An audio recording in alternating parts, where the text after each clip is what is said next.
For the final round of Fanatec GT World Challenge Europe powered by AWS Endurance Cup, we move to Saudi Arabia. Welcome to the Jeddah Corniche Circuit and welcome to qualifying. It's going to be a really interesting day, this, because qualifying will be, as you can see in the daylight, we will start racing at 5 o'clock.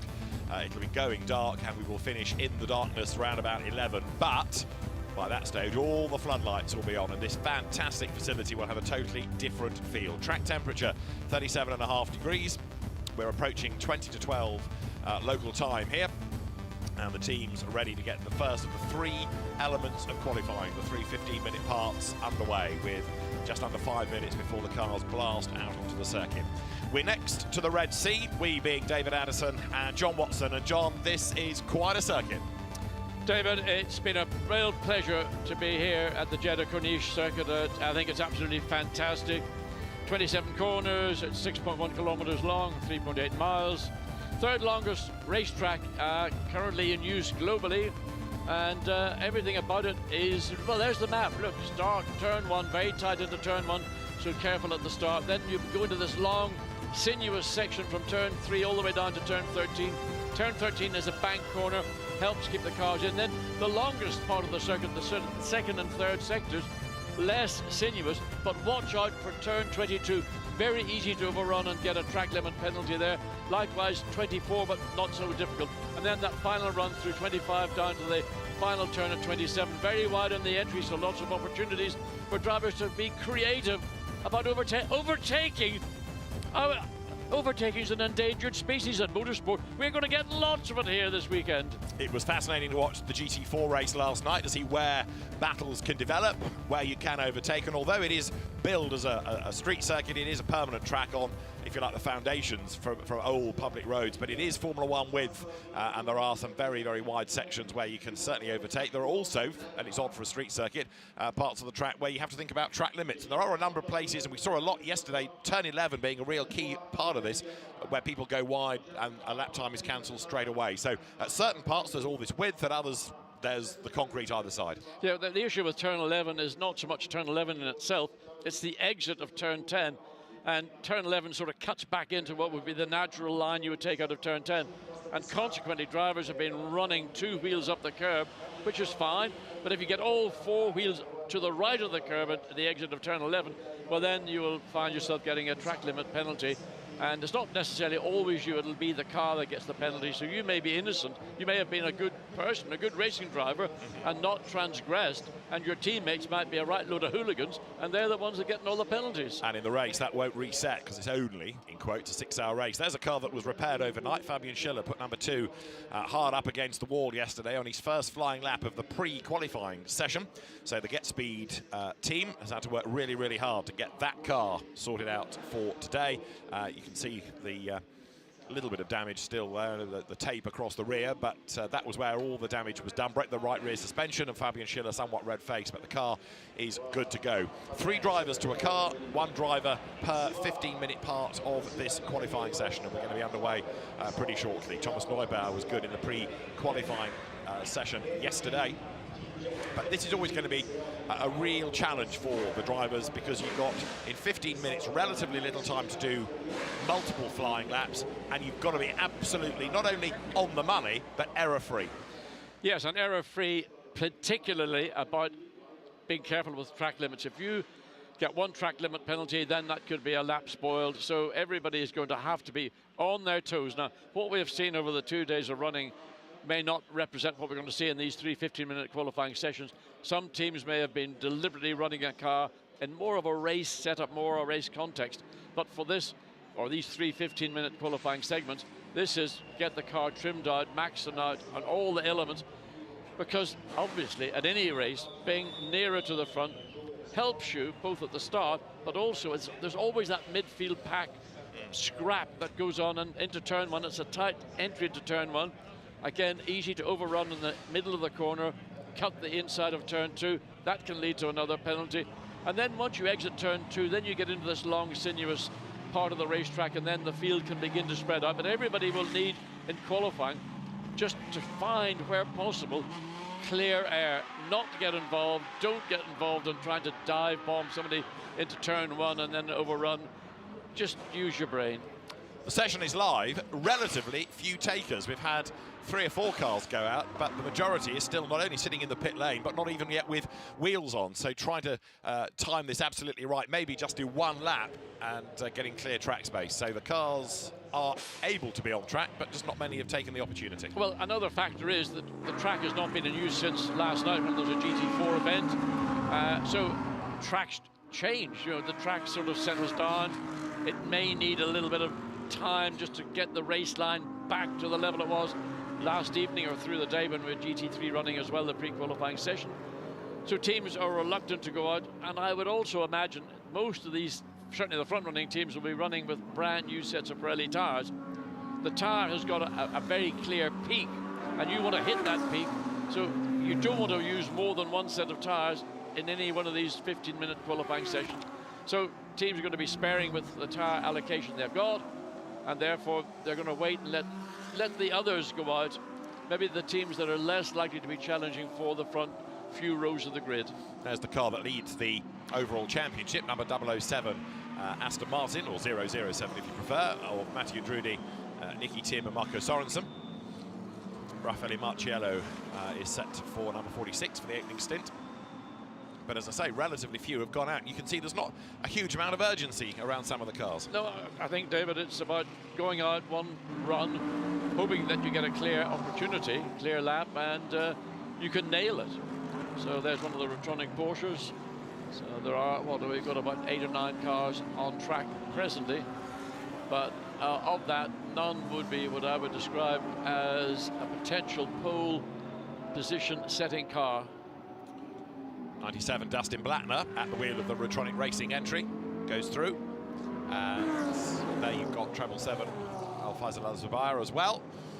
Adam Smalley has gone out for Garage 59. Yeah, gradually the pit lane is emptying now, so some were on their toes right at the very start. Number 3, which is Anthony Bartones, Get Speed Mercedes, has already lost a lap, the one that he's on, for going wide at turn 4. Yeah, man, turn 4 is a corner which in itself isn't what I would call particularly challenging. Nevertheless, he's fallen foul. Yeah.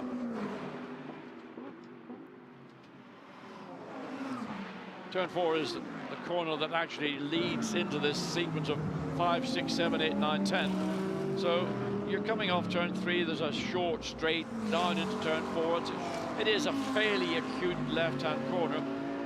But, you know, the guys have been running for 2 days. You'd think that it might have worked it out that, you know, you go into it too quickly and you're going to overrun and get a penalty. So, next time around, we'll start to piece together flying laps. One car that is on track, number 35, the Valkenhorst Aston Martin, which is the car of Romain Larue, Lorcan Hannafin and Maxime Robin. That had a pretty torrid time on Thursday with an accident in the test. It had a torrid time yesterday with a fire in the pit lane. They were asking for a hardship lap early on just to make sure the car was okay, but Romain Larue is on track, and there in fact he is in the background as you look at number 19, which is the Lamborghini of Matteo Larena, the Italian driver for Gottfried Grasser's team, the GRT, Grasser Racing team.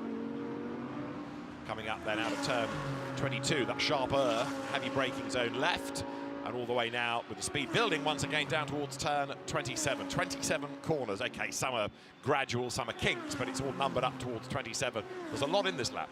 Yes, I mean, it's a technical circuit. It's a billiard smooth surface, so there is no issues about bumps, deflecting cars. I mean, I think there's one little ripple which you could barely feel in a road car when we did a couple of laps on Wednesday afternoon. I mean, it is a phenomenal piece of engineering apart from anything else. So Romain Larue fastest, but I thought he was one to lose a lap anyway. Maybe the next one counted. Yes, he hasn't taken it away. So that puts that Audi, number 66, Andre Mukavos, to the top, 2 minutes 2.429. Matteo Larena's Lamborghini second, 0.6 of a second back. But John touched on it earlier, the big guns, as it were, have really yet to go. Here's possibly one of them, Jim Pla, in the car that leads the Gold Cup, needs to be in the top 6 to win the Gold Cup in the championship, in the Endurance Championship. Remember that we have Endurance and Overall up for grabs this weekend, the Overall being where you take the Endurance and the Sprint Cup points and add them together. So Ezequiel Perez compact in the silver category Santa Loc Audi. He's gone quickest on a 2:01.3. We did get times just breaking the 120-second barrier by about half a second. So we're waiting to see if anybody can do so again in qualifying. Of course, cars in qualifying are fueled. They've got the maximum amount of fuel they need. They're not allowed to refuel between the qualifying sessions, so the cars are heavier now relative to where in Q3 they will be. So that will contribute to the pace that we're going to see in Q1. Yeah, towards Q3, the cars get obviously lighter, therefore faster, and getting all messy there. Simon Gachet being bought. Now, he was on a very good lap, number 111, the red and yellow Audi. Simon Gachet, he'd done an absolute best and a personal best, and then that was Augusto Farfus in the BMW that got in the way, rather. Well, he was sort of meandering around in the middle of the racetrack coming into turn 27, and maybe he was not aware of the car following Simon Gachet and compromised his lap. Now, I don't know whether there will be any consideration of a penalty for that, because Gachet will be very upset, because that means the lap that he was on, which might have been a very good lap, might have given him a very good certainly result in Q1. That's going to be aborted and has to start all over again. Yeah, so that's going to really upset Simon Gachet. Augusto Farfus then for Rover Racing, the BMW factory car, pushes on, riding over the curb, but the multi-band group liveried M4 rattling its way now through turn 10 up the curb at 11. The Audi likewise. Simon Gachet still pressing on, still charging along behind him. Well, just watching those three cars go through turn 11, everybody's on good behavior. Only two wheels off the racetrack, so two very solidly on the black stuff. And but we're still getting, looking at on our time and scoring, we get notifications, and the track limit abuses are coming in thick and fast, mostly at turn 11. Right, let's see what Farfus can do on this lap, because it's going to be a personal best, obviously. The absolute best, actually, in Sector 1, Christopher Haase on his first flying lap of the session. The Audi has looked pretty strong around here, just getting on with the job. It might be one of the older cars, but it's a quick one, and you can see Christopher Haase, absolute best and personal best. Lucas Auer has gone top, though, the Sprint Cup champion, 2:0.053. He had a nasty moment on Thursday when the brake pedal went to the floor, put the car in the wall, but it was repaired overnight. Lucas Auer, fastest thus far by 0.137 of a second from Julian Andlauer's Rutronic Porsche.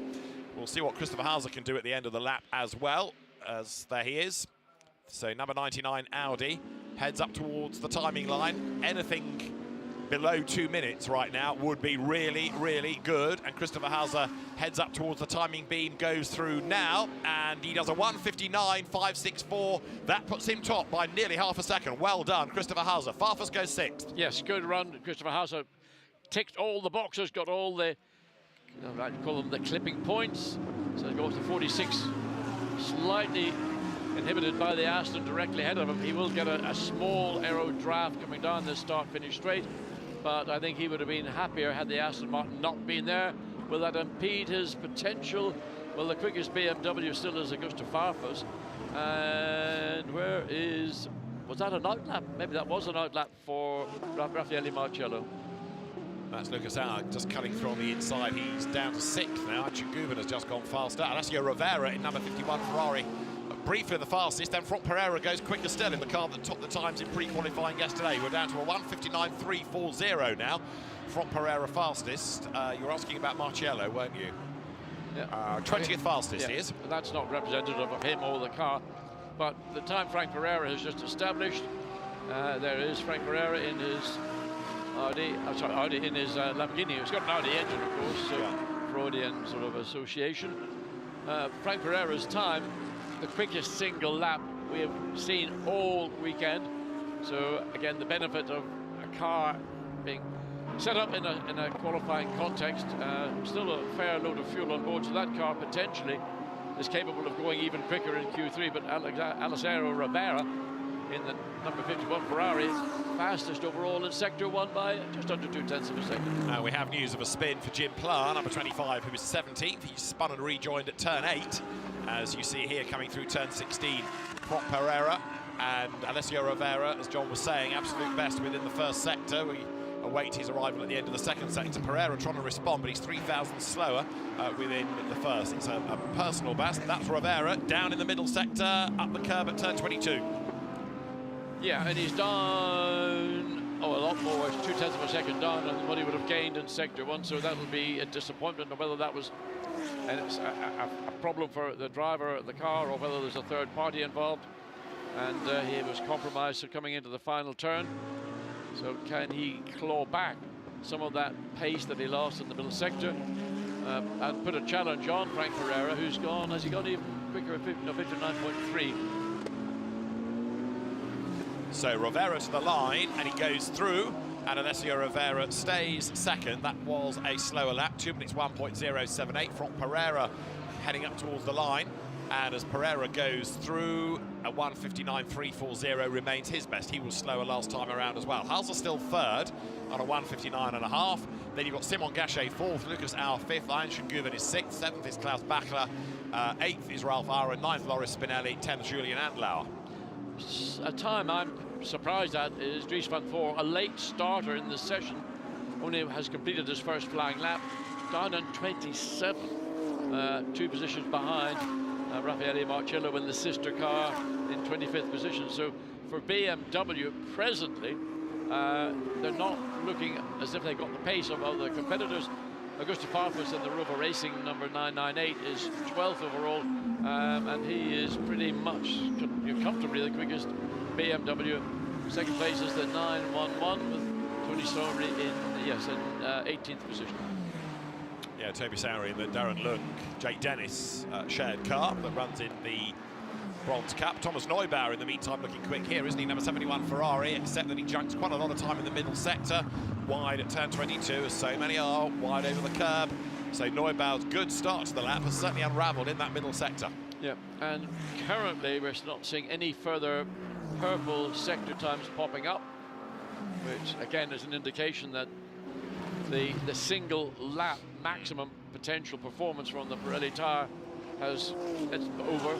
So Dries van Voor on a lap, where is he going to end up? 22nd. Small improvement, nothing like WRT would be anticipating. Gain 5 spots. Remember, of course, for qualifying, you're taking the combined average of the 3 drivers. So you have 2 more drivers to go. This is really the only time that what you have on the track is the correct order, if you like, because you can be quickest in one part, but not necessarily on pole position, given what your co-drivers have achieved. So it is a very Italian front row, provisionally, but then you've got Audi's 3rd and 4th, and Porsche 5th, Mercedes AMG 6th, but Lamborghini and Ferrari currently the top 2 brands. Number 80, Michael Verhagen, the Porsche 1 mate racer, now turned GT3 racer, pressing on. But like so many, losing a little bit of time in that longer middle sector. Yes, I mean, Sector 2 is not what I would call the most demanding or difficult of the 3 sectors here. Sector 3 is itself relatively straightforward. It's this dominated by this final long sort of, it's a bending straight, and then into turn 27. So Verhagen running behind the Ferrari, and well, again, he might feel that he's been slightly compromised in the middle of the final corner, but does gain slightly. Gains 2 positions, but gets a slight aerodynamic draft as they come down into the braking zone at turn 1. There's a bit of paper or something being blown across the track. A plastic bag, possibly. Dennis Lind in a Lamborghini there goes across the line, and 29th that car has just moved up to. Dennis Lind, good to have him back in the championship. Lucas Stoltz takes over number 2, the repaired Get Speed entry that he shares with Fabian Schiller and Jules Gounon. There's one heading for the pit lane there. That's one of the Rutronic Porsches, because now really with only half a minute to go, if you don't think on the Delta in the car that you're going to improve, there is no point going around for one more lap and take the flag. Get in, get the next driver in, get ready for Q2, get the new set of tyres on, get ready. Loris Spinelli here, he's on a good lap. Look, 2 personal bests, Spinelli 9th fastest. Another good performance, Dean McDonald, Garage 59 McLaren, he's the lead McLaren, and then in 13th position is the sister car of James Baldwin, and then the 3rd of the 3 cars in 16th place. So all 3 McLarens are covered by about 5 positions, so consistency. And Spinelli 5th quickest on that last lap through. So Loris Spinelli 5th fastest. This is Casper Stevenson, former single-seater turned GT racer. Casper Stevenson in one of the 2 Barwell Lamborghinis, and like many, it's been the regular pattern. Good first sector, not so good in the middle, comes up towards the line. So looking down at the time and scoring, another improver, having had a spin in the session, is Jim Plough. He's got his Audi up into 17th position. But that means he's going to be in the heart of the... If that car remains in that position at the start of the race, he'll be in the heart of all the action. And so also at the moment, number 7, so Matteo Drudi only 21st, whereas the main championship rival, Alessio Rovera, Ferrari number 51, second. And the Aston Martin we were talking about yesterday did not seem to have the pace then either. No, but a lot of people had said that the nature of the tarmac, the racetrack surface here being so smooth would be a benefit to the Aston brand, but we've not really seen anything so far that is sufficiently spectacular to back that up. You've got 4 Astons from 36th all the way down to 45th, and yeah, that's not exactly stellar. Matteo Drudi by a margin is the quickest of the 5 Astons that are running here this afternoon. But that's going to be an issue for the Comp2 team if they just can't get that car anywhere near the Ferrari. I know it's a long race and anything can happen in all of those cliches, but to be, relatively speaking, so much slower is a big concern early doors.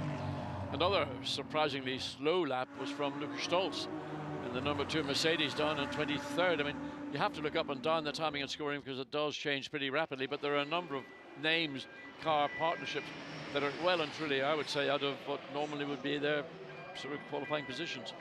16 cars covered by 15 cars covered by just under a second. I was right first time, and a second and a half gives you the top 28. So it's very, very competitive. And yeah, Stolz is 11 tenths away from the top time, but as John rightly says, it puts him 23rd. Right, so the cars come back in. Time for a fresh set of boots, and then the incoming driver will set on board. Franck Pereira, fastest in the first part of qualifying. He's with Antonio Rankin. Frank, fantastic job. The Huracan seems to be going very well here so far.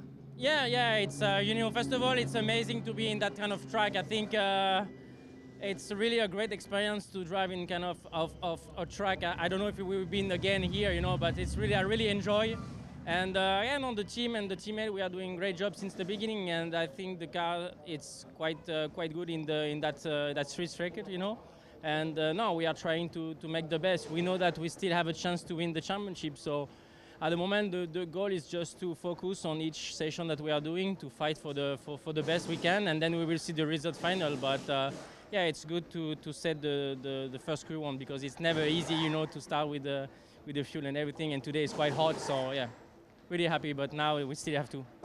Yeah, it does seem that for everybody, familiarity is going to be a key aspect. Like you said, we haven't raced anywhere like this before. Do you think as the weekend goes on, you'll be able to continue getting better and better? Yeah, no, I think for sure here, if you start in the positive way, you get confident for the driver, but also for the team. And I think the key, the race will be long, 6 hours. You have to be so focused on this kind of track and without doing any mistake, you know, the track limit, everything. So I think we just have to be safe and focus on what we know how to do. And we trust the team and the mates, so I'm sure we can do well. Thanks very much. 4th in the championship is that Lamborghini. You've got the second-placed battle being tied on points, namely Alessio Rovera and Alessandro Pierguidi, tied with Christopher Haase, Ricardo Fella and Alex Arca. But in terms of what we have at the end of Q1, it is Franck Pereira's time. They're 92 thousandths quicker than Alessio Rovera's. Christopher Haase doing a good job in the best of the Audis to be third, ahead of Simon Gachet, who is quickest in gold. 5th, Loris Spinelli, back to Lamborghini, ahead of Klaus Bachler in the top Porsche, from Lucas Auer in the top Mercedes AMG. 8th, Heinz Guvens Porsche. 9th, Ralph Aaron, Mercedes AMG, and Julian Andlauer 10th. If you go down to silver, you find Cesar Gazot was the fastest, and if you have a look to bronze, James Baldwin topping the times there. The much underrated real world and esports star James Baldwin, 13th fastest. Good effort there. So out of the 47 that we have, everybody getting through without real dramas. I think we just had that one spin from Jim Pla, but Franck Pereira going better than anybody in the first 15 minutes of GT3 activity of the day. Marco Mappelli and Jordan Pepper now have to see what they can do to keep that car up at the pointy end of the grid. Q2 should be getting underway in a couple of minutes' time. Interesting to wonder what teams, how they will approach the 6 hours, whether they will rotate their drivers on every hour, every pit stop, or whether some of the pro driver car combinations might opt, particularly once you get into the what we call darkness, albeit it's almost like daylight. The lighting around the racetrack is so amazing. You don't need headlights, but of course headlights are mandatory. So will teams think about maybe double stinting on the first stint? But it'll be the warmest part of the day. Be quite a challenge for some drivers. I think it depends which category you're running in, doesn't it? If you're, for example, in the bronze, you would get your bronze driver out of the way, then the next graded driver, and then you'd keep your higher graded driver for a double stint at the end. You know, you might do and bronze, pro, for example. You need your fastest driver in for the last hour, come what may, and I think many of the teams thinking of double stinting their fastest driver at the very end to maximise that in the slightly cooler conditions. But that's one of the fascinations of races like this. But How the having teams said divvy it that, up. that's for a bronze car, for example, or maybe a silver car. But what would be the case, do you think, for a pro car? Or would they rotate them on the hour, or would they double stint each stint? We don't know. They don't come up and tell us this. And I think that's down to the team to discuss, isn't it? Because some like to cycle through because it keeps the drivers fresh. Other teams think it's better to double stint the drivers in a pro car because they're in a rhythm. Well, I can assure you of one thing. If some of the drivers that are going through qualifying now disappear for about 4 hours, we'll know they're out on the golf course again, and that they will be double stinting and be going in at probably the very end of their stints. Yes, possibly the way to do a pro car is driver 1, driver 2, driver 1, driver 2, driver 3, driver 3. Double stint when it gets cooler. Relatively cooler. I mean, it does. The temperature, the ambient temperature drops by about 4 or 5 degrees from the peak of the day to 11 o'clock in the evening. It's the track temperature that drops away very much more. I mean, it was going from 46 point something or other when we first went out on Friday down to sort of the middle 30s. So there's a bigger drop off in track temperature than there is on the ambient. Sure. Q2 underway. And again, there's not exactly a mad rush to be out on the circuit, is there?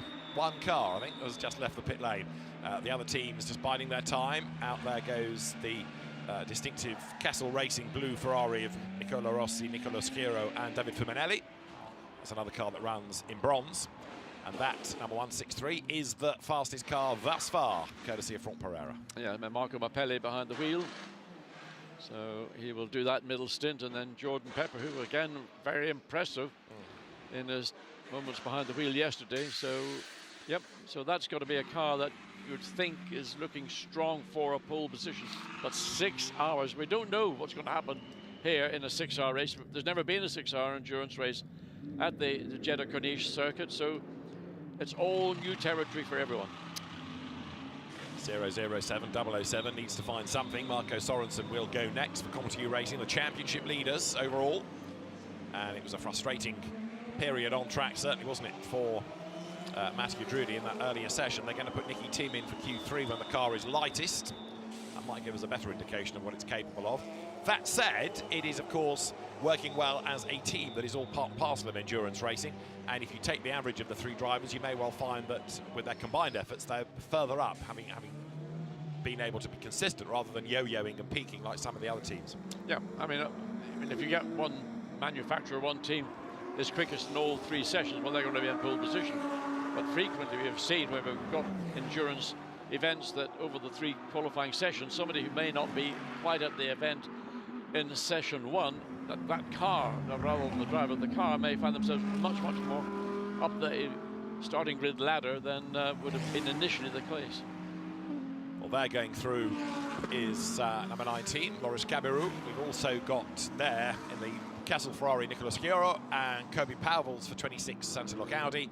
Kelly Beretta is in number 77, Mercedes. Jonathan Hui for Sky Tempesta Racing, Mark Sanson in 158 for Garage 59. Nicola Schiero here slowing right down. They're all slowing right down to try to get as much clear space ahead as is possible. Daniel Murad just sitting patiently. He'll get a message from the team to get the engine fired up. We've got 12 minutes precisely of this 15-minute qualifying session remaining, so I would expect to see the Mercedes not going out till maybe about 7 or 8 minutes remaining, unless, of course, they just completely do it to upset me and end up going out probably in the next couple or so minutes.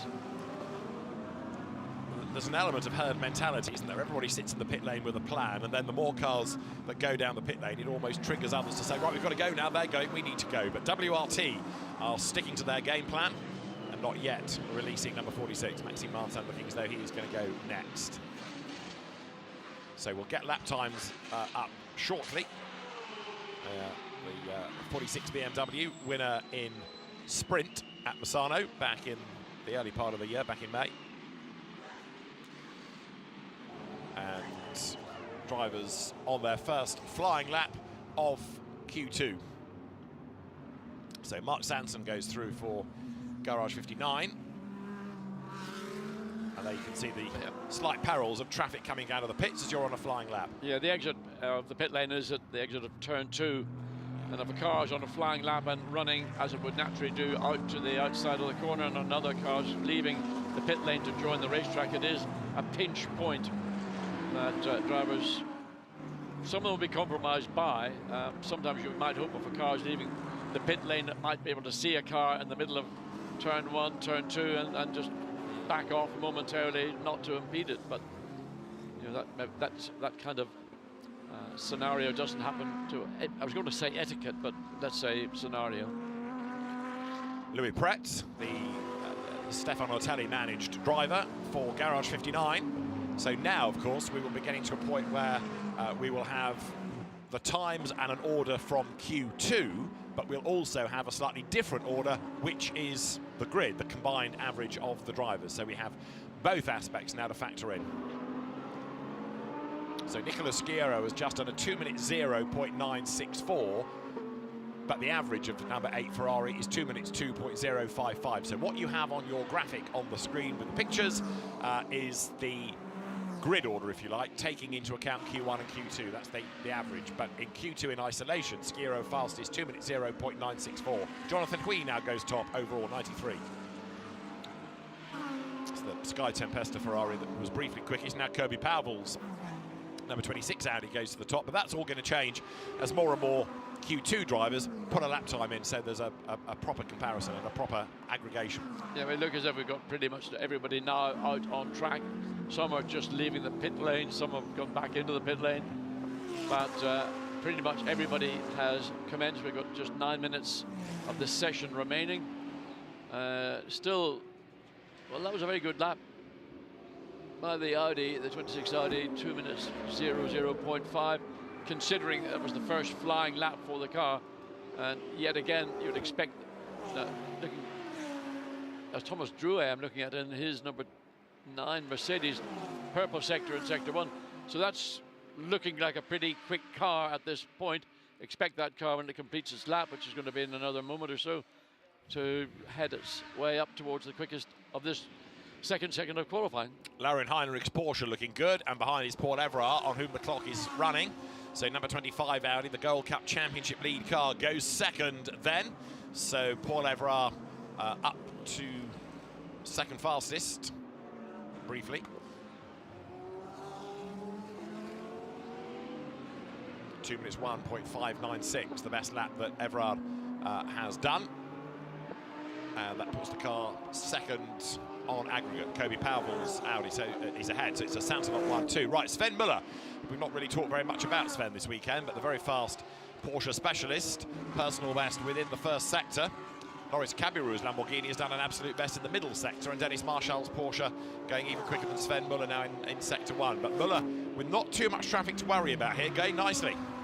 Yeah, a car that we know is not just a quick car, but 3 quick drivers behind the wheel. Sven Müller, Patrick Niederhauser, and yeah, middle sector purple for the Porsche, and good clean exit at turn 22, another part of the racetrack that we saw a lot of penalties being racked up during the 2 days of running. Sam Dahan, interestingly, has gone purple in sector 1. That's Laurin Heinrich, I beg your pardon. Yeah, Laurin Heinrich, yeah. And Jake Dennis took away that absolute best sector 2 from Sven Müller, and now Marco Mappelli is taking it away from Jake Dennis. So Sven Müller will be an improver when he comes up towards the timing line. We've not really got a proper flying lap out of him. And goes up towards the timing line then.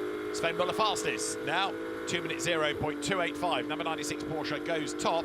Jake Dennis even faster in this session, 2 minutes 0.188, and that puts the number 991 bronze BMW third. 99 Audi to the very top now, courtesy of Alex Arca. He's just at a 2:0, third in Q2, but fastest overall. And here comes Heinrich in the black Porsche. He's up behind James Kell, I think it is, in the red Mercedes. Laurin Heinrich over the line and goes fastest, a 1:59.679 on average, and the best lap of Q2, 1:59.465 for him. Yep, good effort indeed by Heinrich. Got the Porsche clear lap and used all the skill, all the performance the car has. So he'll be happy to be in that position. Just 6 minutes now remaining.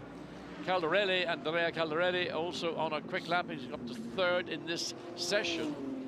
Exactly, he's just dropped out to fourth because, in the course of saying that, Davide Rigo has put the Ferrari into second position in this session.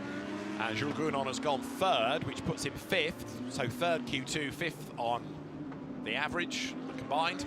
Andrea Caldarelli fourth and third, fourth Q2, third overall. And the session has got still 5.5 minutes to go, so there is time to do another lap or two maybe.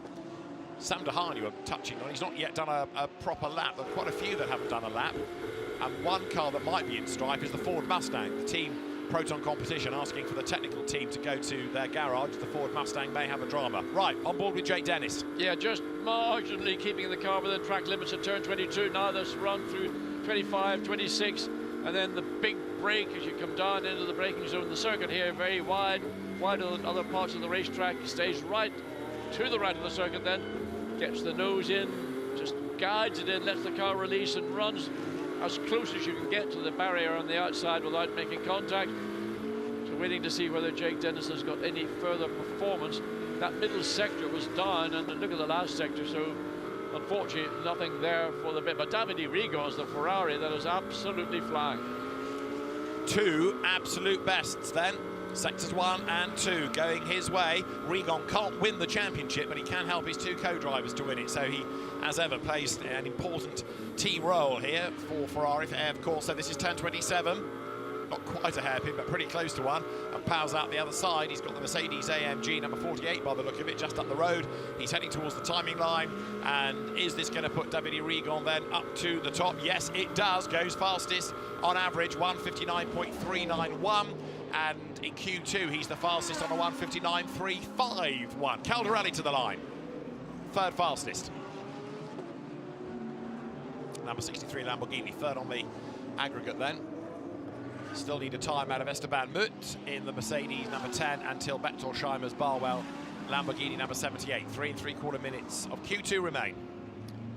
So everybody's probably had the best of their set of Pirelli tires in the session, waiting to see if anybody is showing. There are a lot of greens on the screen, but there's no purples following that excellent lap by Davide Rigo. And what I liked about Rigon's lap was the way he entered into turn 27. He got the car at an angle, at an attitude, rotated, that he was able to get on the throttle and get excellent drive off turn 27, which contributed to his very good lap.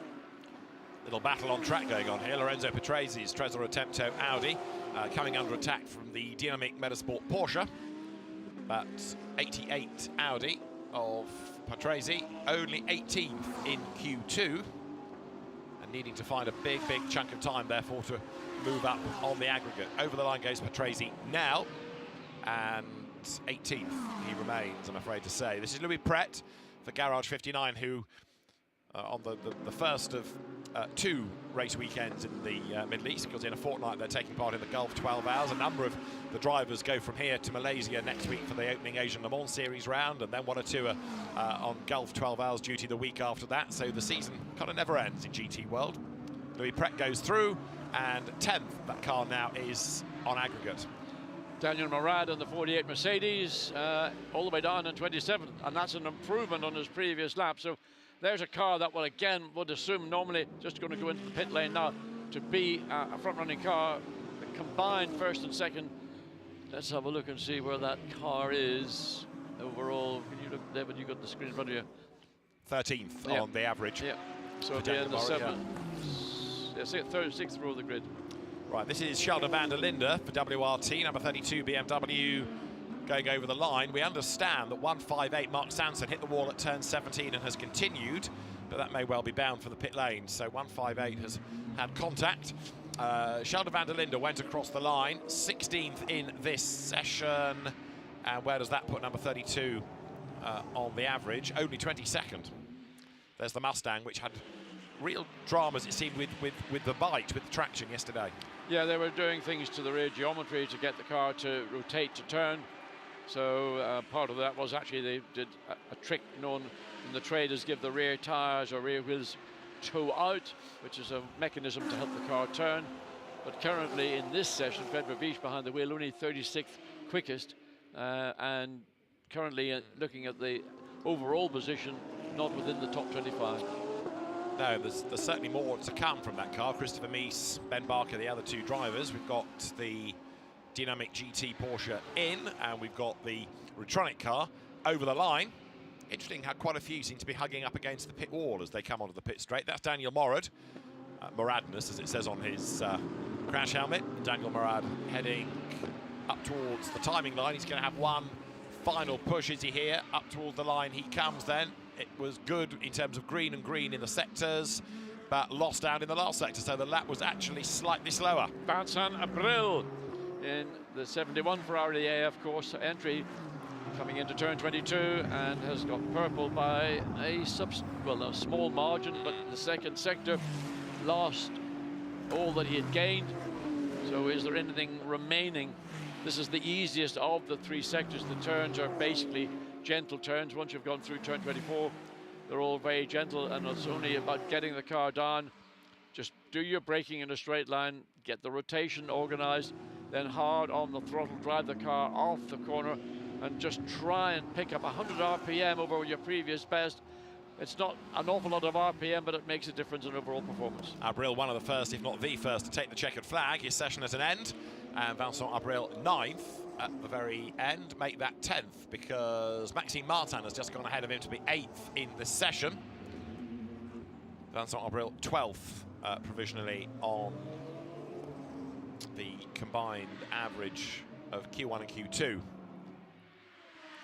So those teams that were already in their pit garages or pit boxes or on the pit apron getting ready for Q3. Davide Rigon out. As here, Dan Harper pushes on, 11th currently in the average, 14th in Q2. Goes a little bit wide at 16, but Harper is certainly pushing. Yeah, so purple, green middle sector, so let's have a look and see where the BMW, how it performs. And this middle sector coming through. This is turn 19 into 20, this is 22 here. So they've got a mixture of corners and curves. Sometimes a curve is, to us on screen, doesn't look like it's a corner, but it is nominated as a corner, so nothing in that middle sector. So he's lost a substantial amount of time over what he gained in sector one, so not looking that promising. But he's got the fastest speed in the speed trap, yes. 260 kilometers per hour in sector one. Just wonder whether he's going to finish the lap on the track or bail for the pit lane, because he's not going to improve, and he's heading for the pits, as also is the number 22 Porsche behind, which is Laurin Heinrich, second in Q2. So the drivers then make their way down the pit road. All the drivers from the pro cars then have to go to the scrutineering box to be weighed. But the cars themselves can be given over to the team, as you can see, and they get them ready for Q3, which is always going to be interesting because that's when the cars are at their lightest. Question mark over number 34, Aston Martin, another of the Valkenhorst cars. They've had a fire on one. Another one was badly damaged and withdrawn on Thursday. And the surviving quick one, 34, Ross Gunn, didn't go out and do a time in that session. Ah, okay. Well, that's an interesting interview. Going to be, we get an opportunity to find out what was the reason for that. David Pittard, I think, drove it in Q1 and must have had a problem. So this is now how we look on the combined order. Thanks to Rovera and Rigon, it's Ferrari 51 the fastest from Pereira and Mapelli's efforts in number 163 Lamborghini. Einsteinguven and Laurin Heinrich's Porsche third from Loris Spinelli and Andrea Caldarelli's Lamborghini. Then Christopher Hauser and Alex Acker in Audi number 99. Lucas Stoltz and Jules Gounon are sixth ahead of Simon Gachet and Hugo Cook doing a good job from Ezekiel Paris Companc and Kobe Pauwels. Ninth, Raffaele Marciello and Maxime Martin, Ralph Aron and Thomas Drouet rounding out the top 10. Gachet and Cook currently topping gold, silver, Companc and Pauwels, and bronze, Toby Sowery and Jake Dennis. And they're going to put Patron, Darren Lung, in for, if you like, the glory bit, the fastest bit, Q3. That's quite a fillip to an AM driver. Absolutely, and he will have the car at its lightest, and he'll also have a chance to go out with, I assume, another fresh set of Pirelli tyres. So his responsibility is to do the best he can and ensure he doesn't make contact with any of the walls. Let's head to the pit lane. Davide Rigon, fastest by 1/10 of a second. He's with Antonia. This is exactly what your car needed. How brilliant, how good of a way to start the weekend.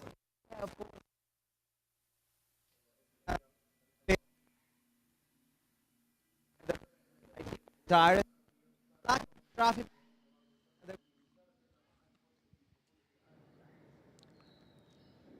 So apologies, we've lost audio from Davide Rigon, but the Ferrari doing a really good effort, and 1/10 of a second the margin over everybody else.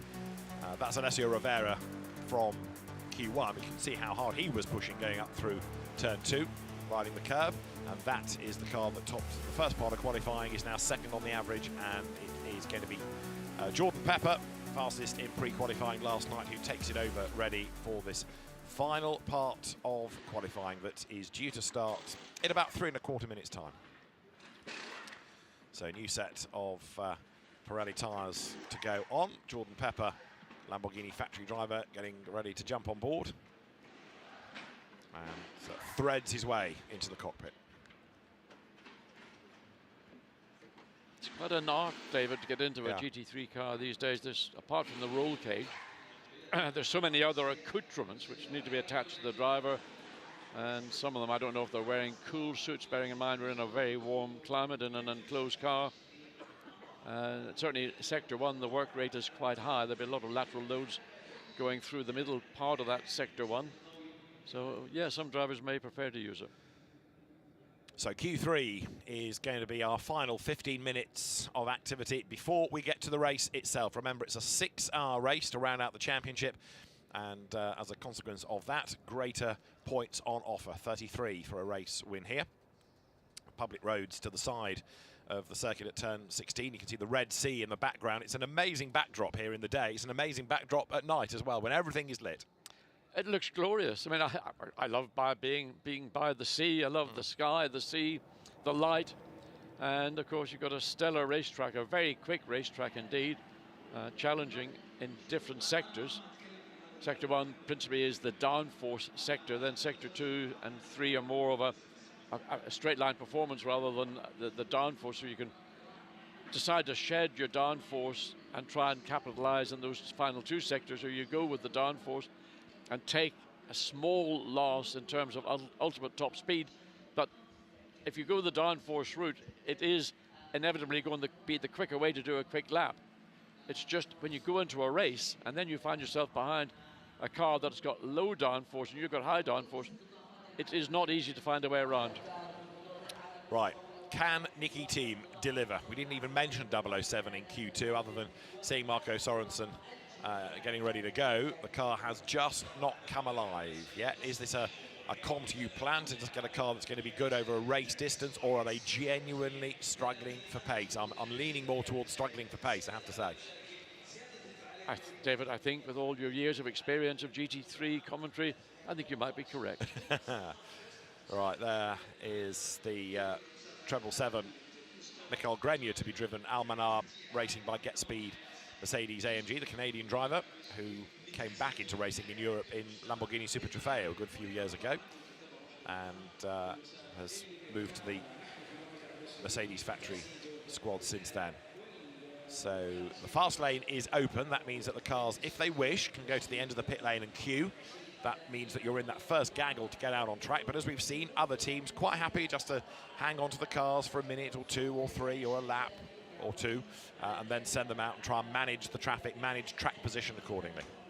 Yeah, just looking at the Mercedes, the door open being sort of waved because there's an element of heat soak in these cars that have been out for 15 minutes to come in, stand in the pits. So that heat soak just generally builds up. So to try and get any sort of air movement for the incumbent driver, just to keep them comfortable. So pretty much all the doors are open. Some are being, there we go, somebody's decided well, there's 2 cars down the pit lane. In fact, somebody had to go, so Yeah. there we are. Well, the number 8 blue Kessel Ferrari was an early bird last time, so it will be again. Max Hesse then for Rover Racing, number 998. Like Dan Harper, moved up from the junior team to be a full factory driver last year, and they were the winners, don't forget, of that first Endurance Cup round at Paul Ricard back in April. Session is live, clock's ticking. And right now it's Ferrari on pole position, thanks to Alessandro Pierguidi's co-drivers, Alessio Rivera and Davide Rigon.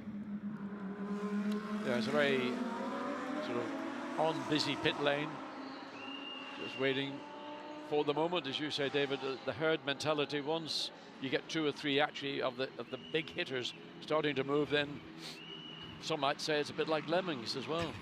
That's not the fairest analogy. So the Pure Racing Porsche set to go. There's your outright Monza winning car. Amazing strategy played, and came up trumps. Jens Klingman will go last in number 30. Monza was a 3-hour event. Yep. And it was all because primarily big incidents at the start in the first chicane, the second chicane, and that enabled the management of the WRT number 30 BMW to make a series of pit stops just to keep topping up the fuel. And there was a slight difference in Monza because of the speed of the circuit, so the stint distance was reduced down to 55 minutes. WRT worked it all out and did a brilliant job to bring a non-pro car home in number 1 position. And Valentino Rossi is going to do Q3 duties in number 46 BMW. Valentino, who hasn't had quite the same amount of attention here as elsewhere. MotoGP in Saudi Arabia has not really been a thing, so he's probably quite enjoying this weekend. He can just get on with being a driver without having to dodge all the fans that have followed him around for the last 2 or 3 seasons. Well, also he hasn't required his own personal motorhome, no, which he brings to every event within Europe. So he tends to, I don't know if he lives in it over the weekend, but certainly he has it there for all his mates that he brings with him and all the sort of the entourage. But here he can probably walk around relatively unbothered. Indeed so. And there's a decision to be made for next year. This season he's done World Challenge Sprint, some endurance and WEC. What does he do next year? He said he wants to cut down on his racing. He likes GT3 because you can go for an overall win. The decision is yet to be made. On board with Darren Lung. Yeah. Oh, by the way, Valentino also has got his own MotoGP team, so yeah, he's got that on weekends when he's not driving to keep himself away from home and family. Well, Darren Lung, last year's British GT champion, is exactly what the Bronze Cup is aimed at. A businessman who's a very quick racer in his own right, and Darren Lung comes over the timing line, heading up now towards turn 1. Yes, and I think the approach that Darren Lung has taken to his racing is taken in an extremely professional way and worked to improve himself in every area. You know, having someone like Jake Dennis as your teammate, there's your role model to follow. So that's what Darren has been doing, and doing it successfully.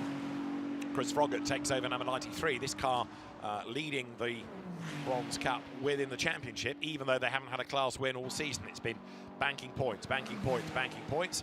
Got a couple of cars, Yannick Mettler, number 3, and also the 777 Mercedes being looked at for speeding in the pit lane. And Chris Froggatt is about to go through to start a proper flying lap now. And as he does so, the pit lane is getting emptier. Well, Chris Froggatt's got a 2:01 on that first flying lap, but we've got others behind coming much more quickly. David Fuminelli in the Ferrari goes second, but personal overall best in sector 2. Lucas Legere looks like he's going to be pretty quick in sector 1, so bit by bit by bit, we've just got over 10 minutes remaining. So 2 purples for Legere, who's a very tall, bespectacled driver. Yeah. And you wonder how he can actually sort of thread his way into the cockpit. He was about 6'5" or 6. And how comfortable it must be in a long stint. You know, a 25-minute, 30-minute stint in Sprint Cup is one thing, but being asked to do maybe 2 hours, if not more, in some endurance events, let's take Spa as an example, yeah, must be pretty demanding. There is Legere in number 26, then the silver Santa Lock Audi, and up towards the timing line. Let's see where that is going to put him. Darren Lund charging along behind. That puts Leggeret fastest on the aggregate for now. 2:0. Darren Lund to the line, goes by. So that puts them in this session fourth. Okay, so yeah, he'll be happy with that for the moment. Now what about Gilles Magnus? We know he's a star, and Gilles Magnus coming towards us in the other Santa Lock car, the white one as opposed to the silver Santa Lock Audi. And this looking pretty decent. Personal best sector 1, and of course a personal best sector 2, as he really ought to be on his first flying lap. So it's got a glimpse of Max Hesse in the 998 BMW. It looked like it was on a serious run. David Vidales in the Ferrari just goes through picture. So Lucas Leggeret has gone quickest in the silver category Audi on a 1:59.968. So first car to break that 122nd barrier in this final qualifying session. You're right about Vidales looking good, number 71. Waiting for him to come up towards the line as Gilles Magnus goes through now. And that will put number 25 Audi third on aggregate now. Gilles Magnus goes third fastest. David Vidales goes by as well. And the Ferrari to the timing line. Second on the average now. So up to second goes Vidales ahead of Darren Lung, and then Gilles Magnus down to fourth. Number 9 Mercedes ought to be good here. Maxi Goetz, look at this. Absolute best sector 1. Personal best sector 2. And remember, he was a star in the rain in Barcelona when he stayed out on slicks when everybody around him was on wet weather tires. So he knows a thing or two about balancing a car in tricky conditions, but has he got the pace to get across the line and consolidate his position in Q3 and then look and see where he is overall? Well, the answer to that is that he's second on average and third in Q2. So Maxi Goetz hauls that Butson VDS BMW up the order. It's the car that he shares with Ralph Aaron and Thomas Drouet. Of course, he has a different co-driver, Jules Gounon, for Sprint Cup, or did have Sprint Cup, having been completed in mid-October. Lucas Auer, Mauro Engel taking the title. Right, so with 7 minutes on the clock, Lucas Leggeret is the fastest in this session from David Fuminelli, but on the average, Fuminelli is 10th, given the pace of his co-drivers compared to his. It's interesting that it's a silver car on balance is the quickest overall. This Lucas Leggeret in the number 26 Santa Lock Racing Audi. Mattia Cairoli on a push. Coming now through turn 27. So the Iron Lynx Lamborghini, Iron Lynx set to run Mercedes next year in WEC, maybe elsewhere. Heading to the timing line, and Cairoli will go through. 23rd the car was, 10th the car is now. So Mattia Cairoli goes up to 10th on the average. And Gilles Magnus has just gone fastest of anybody in Q3, a 1:59.676. Yeah, and it's, again, on average, we've got Audis currently first and second quickest, so that's maybe a little bit unexpected. But I noticed on Thursday when there was a bronze test going on, the Audis looked to me to have really, really good straight line performance, particularly coming off turn 27 down, start, finish straight. So whether that's working for them, helping them here in qualifying, difficult to tell. Whoops. Mustang stays way off to the left. Maybe he's got a problem. Yeah, I was just hoping it hadn't glanced the wall there. It's Ben Barker at the wheel of a car that's not looked all that happy for the last day and a half. Right, Valentino Rossi still pressing on. This is going to be his first flying lap of Q3. The car presently 34th in this session, so Valentino, yes, he's yet to record a flying lap. This will be his first flying lap of this Q3 session. So Valet up towards the line. We also need a lap out of Alessandro Pierguidi as well, don't we? And he is looking strong in the sectors. Rossi goes 11th now. Or briefly 11th, down to 12th almost instantly, courtesy of the traffic behind him. That's Pierguidi. Goes through. 12th on average. Has Rossi's time been disallowed? Or am I missing him on the screen? Down to 15th on the average, down to 16th on the average. Yeah. Others that have come pouring through behind have bumped him down. So Riccardo Feller looking again, another Audi looking particularly strong. He comes across the start-finish line, and wherever Ricardo Fella goes second in this session, and that puts overall Ricardo Fella quickest of all, with Gilles Magnus now down to second. Yep, Ricardo Fella doing the best time in Q3 at 1:59.2, and he was briefly on the top overall, but Jordan Pepper now on the average goes yet faster. What about Mauro Engel? We've not seen a lap out of Mauro yet. So here he comes, 44th the car notionally is at the minute, and as he breaks the beam, now Mauro Engel on average up to 5th. Engel goes 5th in average, and in Q3 alone, second fastest, so that was quite a lap. Yeah, the lap Ricardo Feller set again, another fastest single lap of the weekend of 1:59.256. So again, Ricardo Feller, I mean, before the race at the start of 24 Hours of Spa, I certainly thought that Audi would be a potential race winner, and it certainly led the race for a part. Again, consolidating the level of performance and the balance of the drivers behind the wheels. So, yeah, Jordan Pepper currently is on the pole position overall, but Ricardo Fella will start beside him, assuming there are no further changes with just 3 and a bit minutes to go. And just going back to that number 99 Audi, it led the Spa race at the 12-hour mark and got a big haul of points for that, and that's one of the reasons it's in touch for the championship. Now, this is the championship lead car, number 7, Nicky Tim, and he has got to dig deeper than deep here to salvage anything. He's not yet got a lap time to his name, and as he is doing greens, Pierre Guidi is doing purples, number 51 Ferrari. So Nicky Team now accelerates down towards turn 22, nearly at the end of the lap. Through goes Max Hesse, but can Nicky Team do enough? Okay, they're personal best, but so they ought to be. It's his first flying lap. We need to put this in the context of everybody else. Ricardo Fella, fastest from Alessandro Pierre Guidi, a 1/10 of a second between them in Q3. That means Pierre Guidi is on pole position. Fella is second on the average. And where is number 7 Aston Martin going to bleed in? Here comes Team then up towards the line. 2.5 minutes are on the clock. He's got another opportunity if the tyres and the car are compliant against that. He goes through 17th on average, Nicky Team. Yeah, that'll be a disappointment, not just to Nicky Team, but to the Aston Come To You racing team. They would hope for more, but just the pace over the 2 days of running, plus whatever the test that we had on Thursday, it's not worked favourably towards Aston. He has done, in this session, a time that's 0.8 away from the top. He's done a time that is absolutely identical to Marvin Kirchhoffer's McLaren, but as Kirchhoffer did the time earlier, he takes the higher classification within Q3. But yeah, they're missing 0.8 of a second, and that's quite a lot when you consider how competitive this field is. Well, it's a blink of an eye, literally, but it's a day and night difference to the competitors. There's Marvin Kirchhoffer in the garage 159. McLaren coming up into that tricky entry into turn 22. Fortunately for him, he's behind a slower car, and he's not going to be able to make a way around it unless he gets some cooperation. Waved yellow flag. There's a problem down on turn 27.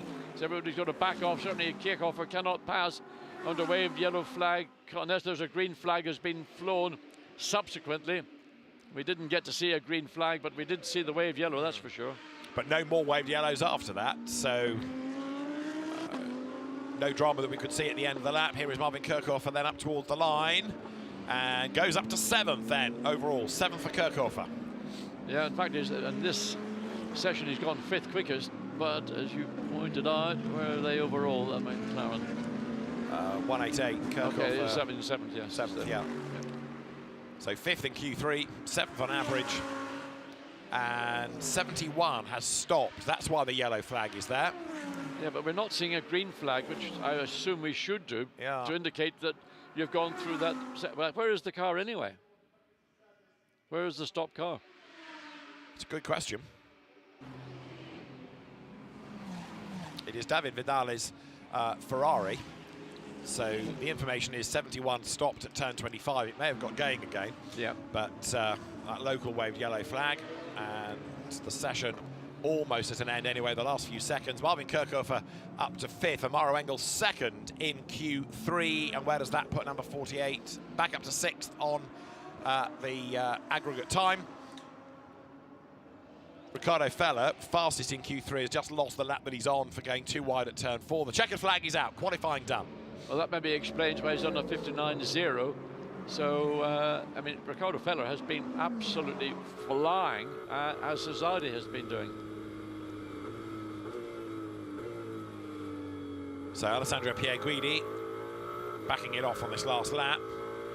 Down in sectors 1 and 2, he will bring that car to the pit lane, and it does look as though 51 Ferrari on average, the combined efforts of Pierguidi, Rigon and Rovera as he goes past the stranded number 71 Ferrari will be enough to put this car on pole position, thus winning the Rover Motor Oil Pole Position Award.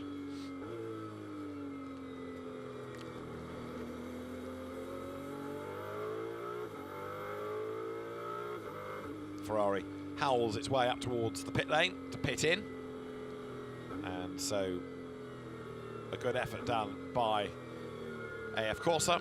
They don't just want to win the race, of course, they have a championship to win as well. And Pierguidi looking to be a 3-time Endurance Cup champion and to make history by being that. 2020, 2021 were the other 2 years in which he was victorious. There is the Rover Motor Oil Pole Position Award area.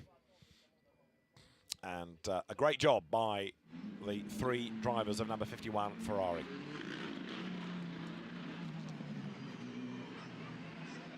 Alessandro Pierguidi, who's been a star in hypercar as much as he has in GT racing, ready to wriggle out of the car as the rest of the front of the grid, if you like, the top 3 overall required for scrutineering purposes as well.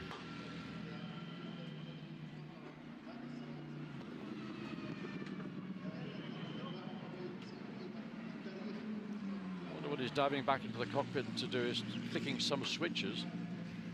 Don't know what those would be, but he just remembered, oh yeah, must turn those off.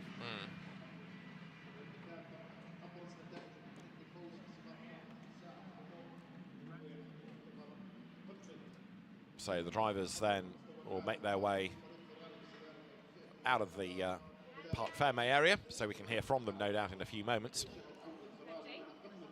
And Alessandro Pierguidi, who was many moons ago part of the independent Maserati MC12 makeup in FIA GT racing, then switched to Ferrari, and has been one of the absolute benchmark Ferrari drivers, whether it's in a GT or a hypercar. Let's go join Antonia down in the pit lane again. Congratulations, Alessandro, recipient of our pole position award and a fantastic lap. Well done. Yes, thank you. It was very difficult. They're really challenging this track. I kissed the wall, but it was okay. And yeah, we push hard. Now we are getting in pole position. We try to have a smooth race, a clean race. I know how challenging it is in this track to be 6 hours without any mistake, without. We will try. The team did an amazing job. The other, Alessio and Davide, make a great lap in the quali. All 3, I think the average was the key. And let's see in the race. Very well deserved. Congratulations. Thank you. So very happy Alessandro Pierguidi. That puts the car onto pole position, and he will also be content, of course, knowing, and he'll get the information in due course, how far up the grid he is relative to championship rival Aston Martin number 7. There's the award to be presented. The media team getting the dignitaries in the right place. Prince Khalid bin Sultan Al Abdullah Al Faisal, chairman of the Saudi Automobile and Motorcycle Federation, presents the trophy to a very, very happy Alessandro Pierguidi. And no doubt he is being asked, as we have all weekend, about what do you think of the circuit, what do you think of the facility. All of the Jeddah Corniche Circuit management so proud of what they have here and so keen that you're enjoying it as well. Alessio Rovera, Davide Rigon and Alessandro Pierguidi take pole position ahead of Franck Pereira, Marco Mappelli and Jordan Pepper, with third in the end being Christopher Hauser, Alex Arca and Riccardo Feller. Fourth for Porsche of Iron Schunguven, Lauren Heinrich and Dorian Boccolacci, ahead of Loris Spinelli, Andrea Caldarelli and Matteo Cairoli. The top 6 rounded out by Lucas Auer, Daniel Murad and Mauro Engel. Best of the silvers, Ezekiel Perez Companc, Kobe Pauwels and Lucas Legere. Best gold, Simon Gachet, Hugo Cook and Arthur Rougier. Best bronze, Dustin Blattner, Dennis Marshall and Luc Hertog in the Rutronic Racing Porsche number 97. And where do you go to find number 7? A long way down is the answer. So it's going to be interesting to see what, if anything, CompuU can do to get number 7 up through the pack. But 6 hours is a long race. We're expecting at least 1 or 2 interruptions with incidents. We had them yesterday in the GT4 race. So make sure you're with us 5 o'clock local time for the start of the final round of Fanatec GT World Challenge Europe, powered by AWS Endurance Cup, the longest race to be held in the Kingdom of Saudi Arabia, and a championship showdown in prospect. So 1 or 2 cars being looked at for pit lane infringements, but we have a grid, and let's have a look at the highlights then of that 3-part qualifying session, with the drivers now, of course, a little bit more familiar after a bit more running with this new venue to them compared to what it was like on Thursday when they went out for the first time. And Franck Pereira was amongst the quick drivers in Q1, putting number 163 Lamborghini up to the top of the times. Many of the teams quite content to hold the cars at the start of a session and only release them after a couple of laps for some, or 3 or 4 minutes for others, depending on whether they were looking at laps or time. But eventually the circuit did become busy. And number 51 Ferrari of David Rigon in Q2, another very rapid car, threading his way between the curves at turn 22-23. Right up against the Tech Pro barrier. Alessio Rivera had been really good in the first part of qualifying. David Rigon likewise in Q2. And for Q3, the grid would be decided, taking into account each driver's lap time and averaging those out. Certainly quick early on was Lucas Legere in the silver Santaloc Audi, and in the white one, Gilles Magnus, his teammate, number 25. Behind there was Max Hesser in number 998 BMW, the outright winner at Paul Ricard at the start of the season. The Lamborghinis have looked good around here all weekend, so too the Audis and also Mercedes. Maro Engel would be second fastest in Q3, putting the Sprint Cup winning car into contention for the race, but it's pole position for Alessio Rivera, Davide Rigon and Alessandro Pierguidi. And it's going to be an absolutely enthralling 6-hour showdown that will blast off at 5 o'clock here in Jeddah.